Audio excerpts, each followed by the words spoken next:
Hello, everyone, and welcome to your library lesson this week. I thought that I would switch it up and actually read your library lesson to you. I think it's really, really important that you're hearing and you're reading at the same time. So we're going to carry on with The Lord of the Flies, which is actually a book that I studied when I was at school, and I loved it, and I thought that you would love it too. So let's get started. As we read, you're going to see red parts on the screen, and I would like you to read those parts aloud if you're in a quiet place where you can do that, or just read them in your head if you're working next to someone or you're working at school. I'm going to use this little laser here to track where I'm reading, so make sure you're following along. Ralph! The fat boy lowered himself over the terrace and sat down carefully, using the edge as a seat. I'm sorry I've been such a time. Them fruit. He wiped his glasses and adjusted them on his button nose. The frame had made a deep pink V on the bridge. He looked critically at Ralph's golden body and then down at his own clothes. He laid a hand on the end of a zipper that extended down his chest. My auntie. Then he opened the zipper with decision and pulled the whole windbreaker over his head. There! Ralph looked at him sidelong and said nothing. I expect we'll want to know all their names, said the fat boy, and make a list. We ought to have a meeting. Ralph did not take the hint, so the fat boy was forced to continue. I don't care what they call me, he said confidentially. So long as they don't call me what they used to call me at school. Ralph was faintly interested. What was that? The fat boy glanced over his shoulder, then leaned toward Ralph. He whispered, They used to call me Piggy. Ralph shrieked with laughter. He jumped up. Piggy! Piggy! Ralph, please! Piggy clasped his hands in apprehension. I said I didn't want... Piggy! Piggy! Okay, this is a little bit in red, so I would like you to pause and read this aloud if you can, or read this in your head. Okay, so you should have read this bit. Let's move on. So long as you don't tell the others, Ralph giggled into the sand. The expression of pain and concentration returned to Piggy's face. Half a sec. He hastened back into the forest. Ralph stood up and trotted along to the right. Here the beach was interrupted abruptly by the square motif of the landscape.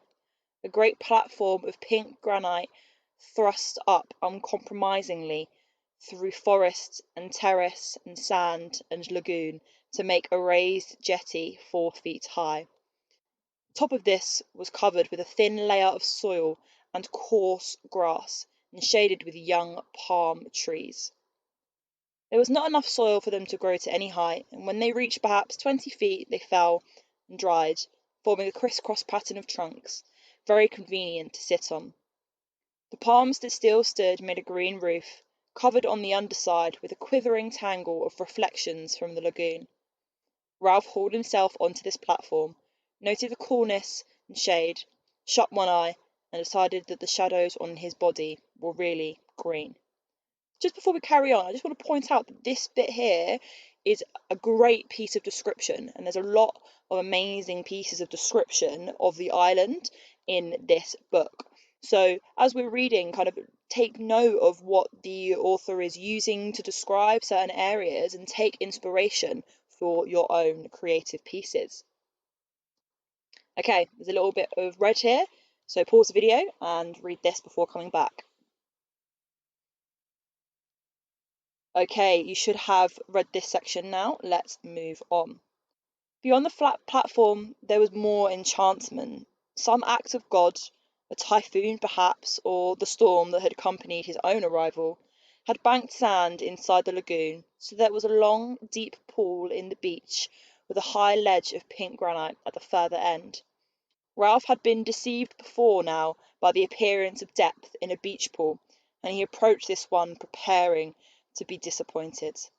but the island ran true to form, and the incredible pool, which clearly was only invaded by the sea at high tide, was so deep at one end as to be dark green. So, you know, when you look at pictures of the ocean, that it kind of goes light blue to dark blue. The darker it is, often the deeper the pool or the ocean or the lake is. Ralph inspected the whole 30 yards carefully and then plunged in. Plunged is a great word to use instead of jumped. The water was warmer than his blood, and he might have been swimming in a huge bath. If he is comparing the lagoon to a huge bath, what method is that? Have a think, because that's going to be one of your quiz questions at the end. Piggy appeared again, sat on the rocky ledge, and watched Ralph's green and white body enviously. You can't half swim. Piggy! Piggy took off his shoes and socks, arranged them carefully on the ledge, and tested the water with one toe. It's hot! What did you expect? I didn't expect nothing. My auntie sucks to your auntie. Ralph did a surface dive and swam under water with his eyes open. The sandy edge of the pool loomed up like a hillside. Have a think. What method is this? He turned over, holding his nose, and a golden light danced and shattered just over his face. Piggy was looking determined and began to take off his shorts. Presently he was palely and fatly naked. He tiptoed down the sandy side of the pool and sat there up to his neck in water, smiling proudly at Ralph. Okay, pause the video and read this section here before moving on. Okay, let's carry on. Ralph paddled backwards down the slope, immersed his mouth, and blew a jet of water into the air. Then he lifted his chin and spoke. I could swim when I was 5. Daddy taught me. He's a commander in the Navy. When he gets leave, he'll come and rescue us. What's your father? Piggy flushed suddenly. My dad's dead, he said quickly. And my mum. He took off his glasses and looked vainly for something with which to clean them. I used to live with my auntie. She kept a candy store. I used to get ever so many candies, as many as I liked. When will your dad rescue us? Soon as he can. Piggy rose, dripping from the water, and stood naked, cleaning his glasses with a sock. The only sound that reached them now, through the heat of the morning, was the long, grinding roar of the breakers on the reef. How does he know we're here? Ralph lolled in the water, which means just kind of relaxing, like almost floating.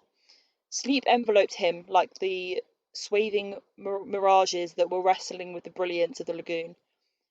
How does he know we're here? Because, thought Ralph, because the roar from the reef became very distant. They tell him at the airport. Piggy shook his head, put on his flashing glasses, and looked down at Ralph. Not them. Didn't you hear what the pilot said? About the atom bomb. They're all dead. Ralph pulled himself out of the water, stood facing Piggy, and considered this unusual problem. Piggy persisted. Okay, pause the video and read this section. Try and do it aloud if you can. Okay, let's carry on. Get my clothes, muttered Ralph. Along there. He trotted through the sand, enduring the sun's enmity, crossed the platform, and found his scattered clothes. To put on a grey shirt once more was strangely pleasing. Then he climbed the edge of the platform and sat in the green shade on a convenient trunk. Piggy hauled himself up, carrying most of his clothes under his arms. Then he sat carefully on a fallen trunk near the little cliff that fronted the lagoon, and the tangled reflections quivered over him. Presently he spoke. We've got to find the others. We've got to do something. Ralph said nothing. Here was a coral island, protected from the sun, ignoring Piggy's ill-omened talk. He dreamed pleasantly. Piggy insisted. How many of us are there? Ralph came forward and stood by Piggy. I don't know.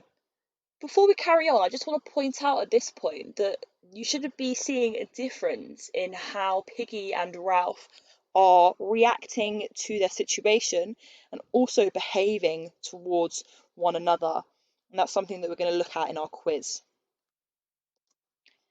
Here and there, little breezes crept over the polished waters beneath the haze of heat.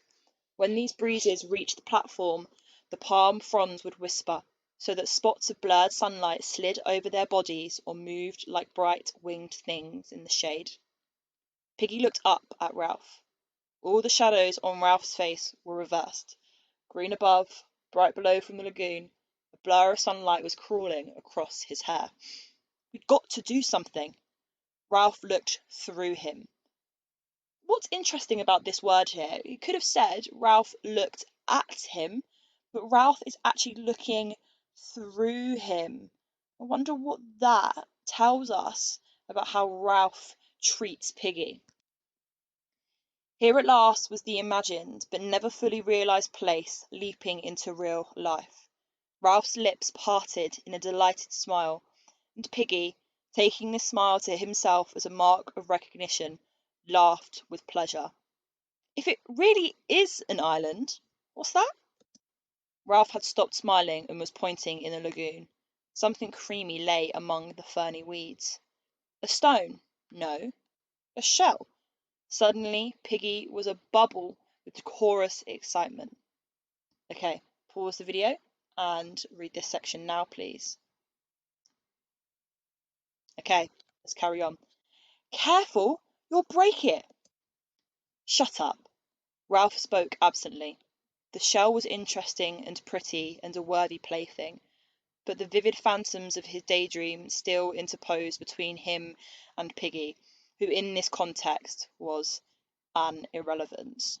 So Ralph is daydreaming about everything on the island and all the possibilities, and that is interposing and affecting his relationship with Piggy and making Piggy seem irrelevant because Ralph is so excited about where he is. The palm sapling, bending, pushed the shell across the weeds. Ralph used one hand as a fulcrum and pressed down with the other till the shell rose, dripping, and Piggy could make a grab. Now the shell was no longer a thing seen but not to be touched. Ralph too became excited. Piggy babbled. A conch! Ever so expensive. I bet if you wanted to buy one, you'd have to pay pounds and pounds and pounds. He had it on his garden wall. And my auntie? Okay, we're going to leave it there because if we carry on reading this book, you're going to find out about what the conch is and why it's so important. Okay, to end our lesson, you need to go to Show My Homework and complete the quiz titled English Wednesday, the 20th of January. And that will be your submission. Great work, and I will see you in the next video.